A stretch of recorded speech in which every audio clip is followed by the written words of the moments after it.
Friends, வணக்கம். இந்த வீடியோவில் என்ன பார்க்க போகிறீர்கள் என்றால், எல்லோருக்கும் காமன் கோல்டு, அதாவது சளி பிடிக்கும்.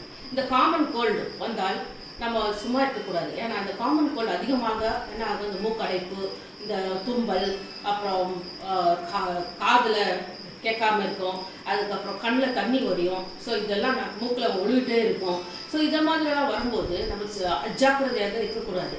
ஏன்னா இது இந்த காமன் கோல்டு நம்ம தாங்க முடியாது. இந்த தும்பல் ஜாஸ்தியாச்சுன்னா நீங்கள் டாக்டர்கிட்ட போனால் கூட 5 நாட்கள் இல்லை 10 நாட்கள் அது ட்ரீட்மெண்ட் இல்லாமல் சரியாக போயிடும். ட்ரீட்மெண்ட் எடுத்தாலும் நல்லா ஆகும், ட்ரீட்மெண்ட் இல்லாமலும் நல்லா ஆகும். ஏன்னா இது வைரஸ், இதுவும் ஒரு வைரஸ் இன்ஃபெக்ஷன் தான். இது காமன் கோல்டு. இது ரைனோ வைரஸ்னால ஒரு வைரஸால் உருவாக்கிறது. ஸோ இதனால என்ன ஆகும் என்றால், இந்த வைரஸ் இதுவும் ஒரு வைரஸ் இன்ஃபெக்ஷன் தான். ஆனால் அந்த கரோனா மாதிரி சிவியராக இருக்காது. So it is a common cold. So இந்த காமன் கோல்டை நீங்கள் ஆரம்ப நிலையிலே நீங்கள் பார்த்துக்கொண்டால், இந்த பிரெத்லெஸ்னஸ், அதுக்கப்புறமா ரொம்ப முடியாமல் போகிறது, அது தும்பலில் கடக்க முடியாது, இரும்பல் வந்துடும். அந்த இரும்பல் வந்துருச்சுன்னா அதுக்கப்புறமா அது நிமோனியாவாக மாறிவிடும். அது ஈவன் கரோனா வைரஸால் கூட அந்த மாதிரி இன்ஃபெக்ஷனுக்கு பெரிய அளவுக்கு அது போய் பாதிக்கும். அதனால ஆரம்ப காலத்துலேயே இந்த காமன் கோல்டை நம்ம சரி செய்து கொள்ளணும். ஸோ யாருக்கு இந்த ஸ்னீஸாக தும்பல், அதுக்கப்புறம் இந்த இரும்பல், காஃப் வருது, அப்புறம் தொண்டை வலிக்குது, த்ரோட் பெயின் இருக்கிறவங்க, சோர் த்ரோட்டு, இது எல்லாம் இருக்கிறவங்க என்ன பண்ணணும்னா, ஸ்டார்டிங்காக அதை நேச்சுரல் ரெமெடிஸ் இருக்குது. வீட்டில் என்ன கிடைக்குதோ அதை முதல் செஞ்சு பாருங்கள். அது முடியலையா அதுக்கப்புறமா நீங்கள் வேறு ட்ரீட்மெண்ட் போகலாம். அதாவது ஆன்டி அலர்ஜன்ஸு இதெல்லாம் எடுத்துக்கலாம். டேப்லெட்ஸ் கொடுக்குறது, அலர்ஜன் டேப்லெட் அதெல்லாம் எடுத்துக்கலாம். ஸோ அதுக்கு முன்னால் இந்த நேச்சுரல் ரெமெடிஸ் வீட்டில் என்ன இருக்குதோ அதை பற்றி பாருங்கள். அதை பண்ணி பார்த்தாலே உங்களுக்கு அந்த காமன் கோல்டு போய்விடும். ஸோ எந்த டேப்லெட்டும் இல்லாமல் நீங்கள் அது நல்லா போய்விடும். நீங்கள் இன்னும் கொஞ்சம் ஆரோக்கியமாக இருக்கலாம். ஸோ அந்த மாதிரி இருக்கிறதுக்கு இது சீரியஸான இன்ஃபெக்ஷனாக மாறுறதுக்கு சான்ஸ் கிடைக்காது. ஸோ என்னென்ன செய்யலாம் என்றால், நம்பர் 1, வீட்டில் நம்மளுக்கு தெரியும், உங்கள் வீட்டில் எப்போவுமே ஒரு இஞ்சி இருக்கும். ஸோ இந்த ட்ரை ஜிஞ்சர் இருந்தால் ரொம்ப நல்லது. அது சுக்கு, அந்த சுக்கை எடுத்துக்கணும். சுக்கு, அதுக்கப்புறமா துளசி இலை ஒரு 4 எடுத்துக்கணும். துளசி இலை, அதுக்கப்புறம் வெத்தலை, எல்லார் வீட்லேயும் இருக்கும் வெத்தலையும் எடுத்துக்கோங்க. அதுக்கப்புறம் பெப்பர்னா இந்த மிளகு, பிளாக் பெப்பர். ஸோ இது 4 எடுத்து நல்லா தண்ணியில் கொதிக்க வைக்கணும். 10 நிமிஷம் கொதிக்க வச்சுட்டா அது நல்லா ஒரு ஜூஸாக மாறும். அந்த ஜூஸை நம்ம வடிகட்டி 2 முறை, காலையில் 1 முறை, சாயங்காலம் 1 முறை குடித்து வந்தாலே போதும். உங்களுக்கு அந்த காமன் கோல்டு, அந்த சளி, இரும்பல் அதெல்லாம் நின்றுடும். அது ஏனென்றால் இந்த ஜிஞ்சர் இருக்குதுங்களா, இந்த ஜிஞ்சரில் உங்களுக்கு ஜிஞ்சரால் இருக்குது. அது it is an anti inflammatory agent. So அது ரொம்ப நல்லது. வெத்தலை அதுவும் ஆன்டி இன்ஃப்ளமேட்டரி தான். துளசி, அப்புறமா இந்த இது போடுறீங்களா இல்லையா, துளசியும் போடுறீங்க, பிளாக் பெப்பரும் போடுறோம். Black pepper also is anti inflammatory. So இந்த துளசி, அதுக்கப்புறமா இந்த இது வெத்தலையும் போடுறது. வெத்தலை எல்லா வீட்லையும் இருக்கும். ஸோ நீங்கள் பூஜை பண்ணும்போது வெத்தலை யூஸ் பண்ணுவீங்க. ஸோ அந்த வெத்தலை காஞ்சிருந்தாலும் பரவாயில்ல, அந்த தண்ணியை போட்டு இல்லை இருந்தாலும் பரவாயில்ல, அந்த வெத்தலை கிடைக்கலனாலும் பரவாயில்ல. இந்த 3 மட்டும் போட்டு நீங்கள் 3 பொருள் போட்டு நீங்கள் செஞ்சு கொதிக்க வச்சு போட்டாலும் பரவாயில்ல. ஸோ இந்த துளசி உங்களுக்கு நல்லா தெரியும், இது இஸ் அன் இம்யூனிட்டி பூஸ்டர். அதே மாதிரி வெத்தலை கூட இம்யூனிட்டி பூஸ்டர் தான். ஸோ இதெல்லாம் நல்லா ஆன்டிபாடிஸ் ப்ரொடியூஸ் பண்ணும். ஸோ உடம்புல அது குடிக்க உங்களுக்கு ஆன்டிபாடிஸ் உற்பத்தி ஆகும். ஸோ இது ட்ரை பண்ணி பாருங்கள். நெக்ஸ்ட்டு நம்பர் 2, இது ஜிஞ்சர் ஜூஸு. ஜிஞ்சர் ஜூஸை கொஞ்சம் ஹனியில், அதாவது தேனில் கலந்து கொஞ்சம் அது மஞ்சத்தூளை போட்டுக்கணும். மஞ்சத்தூளை போட்டுட்டு அதை கலக்கி நீங்கள் அதை குடிச்சு பாருங்கள். இதுவும் காலையில் 1 தடவை, சாயங்காலம் 1 தடவை ஒரு கிளாஸ் குடிச்சு பாருங்கள். ஸோ இந்த கோல்டு நின்று விடும். அப்படி உங்களுக்கு எல்லாத்தையும் இந்த டர்மரிக் என்ன வேலை செய்யணும் உங்களுக்கு தெரியும். It's a perfect immunity booster. So இது அந்த குக்குமின் அதெல்லாம் நல்லா வேலை செய்யும். ஸோ உங்களுக்கு அது இல்லையா முடியலையா, நைட்டில் நீங்கள் உறங்கிறதுக்கு முன்னால், அது தூங்குறதுக்கு முன்னால் 1 கிளாஸ் சூடான பாலில் இந்த மஞ்சத்தூள் கொஞ்சம் போட்டு குடிச்சிட்டு தூங்கலாம். இந்த கோல்டு நின்று விடும். இதுக்கப்புறமா 3வது என்ன பண்ணணும் என்றால், உங்கள் தொண்டையில் ரொம்ப கட்டி இருக்குது சளி, அது வெளியே வரமாட்டேங்குது அப்படின்னு நினச்சிங்கன்னா இதுவும் ட்ரை பண்ணி பாருங்கள். அதாவது ஒரு ஜிஞ்சர், அதுக்கப்புறம் டர்மரிக், இந்த இஞ்சியும் டர்மரிக்கும் கலந்துட்டு அது ஜிஞ்சர் பவுடராக எடுத்துக்கணும். அதை பவுடரை எடுத்துட்டு அது காய வச்சுட்டு ஜிஞ்சரை பவுடரை பண்ணிவிட்டு அது கூட டர்மரிக்கும் மிக்ஸ் பண்ணிவிட்டு அது வெல்லத்தில் மிக்ஸ் பண்ணணும். அது வெள்ளத்தில் மிக்ஸ் பண்ணிட்டா அது வெள்ளம் தண்ணியில் மிக்ஸ் பண்ணிக்கோங்க. அது மிக்ஸ் பண்ணால் ஒரு பால் மாதிரி ஆகும், இல்லை ஒரு ரோலாக மாறிக்கும். இது வந்து இல்லை அது கூட கொஞ்சம் நெய் போட்டுட்டா கொஞ்சம் சாஃப்ட் ஆகும். அதை எடுத்து தொண்டையில் கொஞ்ச நேரம் வாயில் அப்படியே தொண்டையில் அந்த ஜூஸ் இறங்குற வரைக்கும் அப்படியே வாயில் வச்சுட்டு இருந்தால் அந்த ஜூஸ் இறங்க இறங்க கொஞ்சம் கொஞ்சமாக இறங்க இறங்க அந்த தொண்டை கொஞ்சம் சூதிங் ஏஜென்ட் ஆகும். அது ஒரு சூதிங் ஏஜென்ட்டாக ஒர்க் ஆகும். உங்களுக்கு அந்த தொண்டை கரக்கரப்பு நின்று விடும்.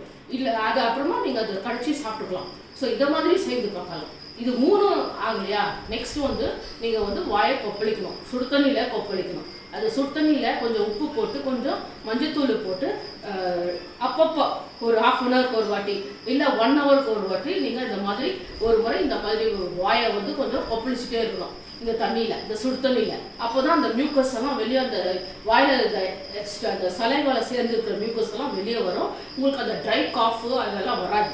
ஸோ அதனால் நீங்கள் இதை போட்டு பாருங்கள். இந்த ட்ரை காஃப் நிற்கிறதுக்கும் இது ஒரு நல்ல ஒரு ட்ரீட்மெண்ட்டு. ஸோ இந்த சுடு தண்ணி நல்லா அப்பப்போ கொப்பளிக்கணும். உப்பு போட்டு கல்லுப்பு போட்டு அது கூடவே கொஞ்சம் மஞ்சத்தூள் போட்டு கொப்பளிக்கணும். இந்த மாதிரி கொப்பளிச்சு வந்தாலே உங்களுக்கு அந்த சளி எல்லாமே வெளியே வந்துடும். ஸோ தண்ணியில் அந்த சுடு தண்ணி அவ்வளோ நல்லா வேலை செய்யும். இதுக்கப்புறம் இதுவும் சரியாக இது கூட நீங்கள் வந்து 5வது இதை பண்ணணும். அதாவது சுடு தண்ணி அப்பப்போ குடிக்கணும்.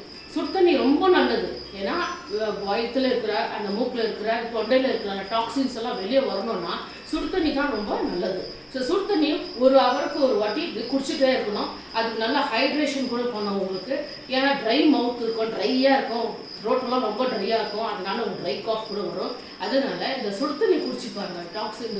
இந்த டாக்ஸின்ஸ் எல்லாம் வெளியே வந்துடும். ஸோ அதனால் சுடு தண்ணி இருக்குது ஒரு நல்ல விலை இது. அதுவும் முடியலன்னா இந்த ஸ்டீம் இன்ஹலேஷன், அதாவது நீங்கள் ஒரு பாத்திரத்தை சுடு தண்ணியை வச்சுட்டு அதுக்குள்ளே ஏதோ கார்பல் ப்ளஸ்ன்னு ஒரு நீர்கிரி டேப்லெட் கிடைக்குது. அந்த டேப்லெட்டை உள்ளே போட்டுட்டு டவல் மூடிட்டு அந்த மூக்கு தலையை மூடிட்டு நீங்கள் அந்த ஸ்மெல்லை எடுத்துக்கணும், இந்த ஸ்டீமை எடுத்துக்கணும், அந்த வேப்பர்ஸ் அது மூக்குள்ளே போக போக உங்களுக்கு அந்த தொண்டெல்லாம் கிளியர் ஆகும். ஸோ இதெல்லாம் பண்ணி பார்த்துட்டு அதுக்கப்புறமா இந்த அப்படி பிறகு உங்களுக்கு முடியலை, இல்லை ட்ரீட்மெண்ட் சரியில்லை, இது ரொம்ப போயிட்டே இருக்குது, இன்னும் அந்த மூக்கு அடைப்பு இருக்குது, நோஸ் பிளாக்கு, நேசல் பிளாக்கு, ஸ்டஃபினஸ் இருக்குது, அதுக்கப்புறமா இன்னும் ஐ வாட்டரிங் இதெல்லாம் இருக்குதுன்னு சொன்னால் அதுக்கப்புறமா நீங்கள் டாக்டரை பார்த்து அது எதாவது டேப்லெட்ஸ் கொடுத்தோம்னா சாப்பிடுங்க. ஸோ இது மட்டும்தான். ஆனால் இதுக்கு காமன் கோல்டுக்கு ஆக்சுவலாக எந்த டேப்லெட்ஸும் கிடையாது. நீங்கள் ட்ரீட்மெண்ட் எடுத்தாலும் சரி எடுக்காட்டாலும் சரி அது ஒரு 5 days to 10 days நம்ம உயிர் எடுத்துரும். ஸோ இது மாதிரி ஒரு நியூசன்ஸ் வராமல் இருக்கிறதுக்கு இது மாதிரி ட்ரை பண்ணி பாருங்க. அதுக்கப்புறமா நெக்ஸ்ட் என்னென்ன பண்ணக்கூடாதுன்னு அவாய்ட் பண்ணுங்க. ஃபஸ்ட்டு வந்து ஃபேனில் நேராக படுக்கிறத நேராக வந்துட்டு அந்த ஃபேனை ஜோராக போட்டுடுவாங்க. ரொம்ப ஃபாஸ்ட்டாக போட்டுட்டு அது மூக்கெல்லாம் அடைக்க ஆரம்பிக்கும். ஃபேனை கொஞ்சம் அட்ஜஸ்ட் பண்ணிக்கணும், கொஞ்சம் கம்மியாக பண்ணிக்கணும். அதுக்கப்புறமா நீங்கள் அதில் உட்காந்து நீங்கள் எந்த வேலை வேணால் செய்யலாம். நெக்ஸ்ட்டு வந்து உங்களுக்கு 2வது தூங்கும் பொழுது ஃபேன் ஆன் பண்ணிவிட்டு தூங்குறது நிறைய பேருக்கு பழக்கம். ஸோ ஃபேன் ஆன் பண்ணிவிட்டு தூங்கும் பொழுது ரொம்ப ஃபாஸ்ட்டாக வைக்காதீங்க, கொஞ்சம் நிதானமாக வைங்க. ஃபேன் இல்லாமல் தூங்கவும் முடியாது. அதுக்கு என்ன பண்ணணும், நீங்கள் என்ன பண்ணணும், படுக்கும்பொழுது உங்கள் காதையும் மூக்கையும் நல்லா கவர் பண்ணிவிட்டு தூங்குங்க. இல்லை ஒரு ஸ்கார்ஃப் ஏதாவது கட்டிட்டு மூக்கும் காது வந்து மூடிடணும். அப்போ தான் உங்களுக்கு அந்த ஃபேனால் வர அந்த ப்ராப்ளம் உங்களுக்கு சால்வ் ஆகும். நெக்ஸ்ட்டு இந்த ஃப்ரோசன் ஃபுட்ஸு வச்சுருப்பாங்க. அது அந்த ஃப்ரோசன் ஃபுட்ஸு இதெல்லாம் அடிச்சுட்டு இந்த ஃப்ரிட்ஜில் இருக்குது அதெல்லாம் கூட சாப்பிடக்கூடாது. ஃப்ரிட்ஜில் இருக்கிற சாப்பாடு சாப்பிடணும், அந்த கோல்டு ஐட்டம் சாப்பிடணும், அந்த கூல் ட்ரிங்க்ஸு இதெல்லாம் அவாய்ட் பண்ணுங்கள். இந்த ஃப்ரோசன் ஃப்ரூட்ஸு, கூல் ட்ரிங்க்ஸு, அதுக்கப்புறம் கொஞ்சம் பேர் இந்த சாப்பாடுங்கள்லாம் உள்ளே வச்சுட்டு அப்புறமா மறுநாள் சாப்பிடணும். அந்த ஃபுட்ஸு நீங்கள் ஃப்ரிட்ஜிலேருந்து எடுக்கும்பொழுது 1 ஹவராவது வெளியே வச்சுட்டு அதுக்கப்புறமா தான் அதை சூடு பண்ணி சாப்பிடணும். அதுக்கு அந்த கோல்டை எடுத்துகிட்டு அப்படியே சாப்பிட்டிங்கன்னா உங்களுக்கு காமன் கோல்டு வந்து பிடிச்சிக்கும். ஸோ இது மாதிரி இதெல்லாம் அவாய்ட் பண்ணாக்கா உங்களுக்கு நிச்சயமாக இந்த மாதிரி ப்ராப்ளம் காமன் கோல்டு நீங்கள் விடுவிக்கப்படலாம். இப்போ இதை விட்டுட்டு நீங்கள் அதுக்கப்புறமா ரொம்ப இது பண்ணிங்கன்னா என்ன ஆகும், நீங்கள் வந்து இந்த காமன் சூடு இது ஃப்ரோசன் ஃபுட்ஸ் இதெல்லாம் சாப்பிட்டீங்கன்னா அது என்ன ஆகுன்றா போயிட்டு அது இரிட்டேட் ஆகும் த்ரோட்டை, அதாவது தொண்டை இரிட்டேட் பண்ணி அப்படியே ஆலிமெண்ட்ரி கெனால் இருக்குது அந்த டைஜஷன் சிஸ்டம்க்கு உங்களுக்கு அஃபெக்ட் பண்ணும். அதனால் இதை வந்து கொஞ்சம் அவாய்ட் பண்ணணும். நெக்ஸ்ட் வந்து இந்த கான்ஸ்டிபேஷன், இது ஒரு இம்பார்ட்டண்ட் இது. கான்ஸ்டிபேஷன்னா இது மலச்சிக்கல். இந்த மலச்சிக்கல் வரத காரணத்தினால தான் நிறைய வியாதிகள் வருகிறது.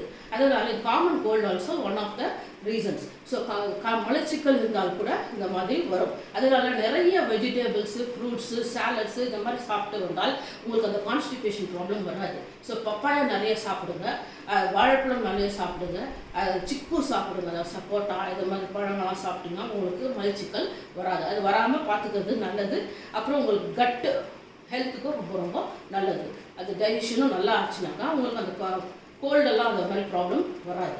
ஸோ இதெல்லாம் நீங்கள் நல்லா ஃபாலோ பண்ணிங்கன்னா உங்களுக்கு கோல்டு வர்றதை நீங்கள் அவாய்ட் பண்ணலாம். இந்த கோல்டு சின்ன ஸ்டார்டிங் ஸ்டேஜ்லேயே நீங்கள் கம்மி பண்ணிட்டா லேட்டர் அது வந்து ஒரு பெரிய அளவில் பிரெத்லெஸ்னஸோ, ஷார்ட்னஸ் ஆஃப் பிரெத்தோ, அப்புறம் ஆக்சிஜன் கம்மி ஆகுறது, இதெல்லாம் வராமல் நீங்கள் தவிர்க்கலாம். வேறு ஏதாவது பாக்டீரியல் சிவியர் இன்ஃபெக்ஷன்ஸு, நிமோனியாவோ இல்லை பாக்டீரியல் நிமோனியா இருக்கட்டும், இல்லை வைரல் நிமோனியா இருக்கட்டும், இந்த மாதிரி மாறத்துக்கும் சான்ஸ் இருக்குது. அதனால் இந்த காமன் கோல்டை நீங்கள் ஃபஸ்ட்டு முதலில் கண்டுபிடிச்சி அதுக்கு ட்ரீட்மெண்ட் எடுத்துக்கிறது நல்லது. இந்த நேச்சுரல் ரெமிடிஸை ஃபாலோ பண்ணுங்கள்.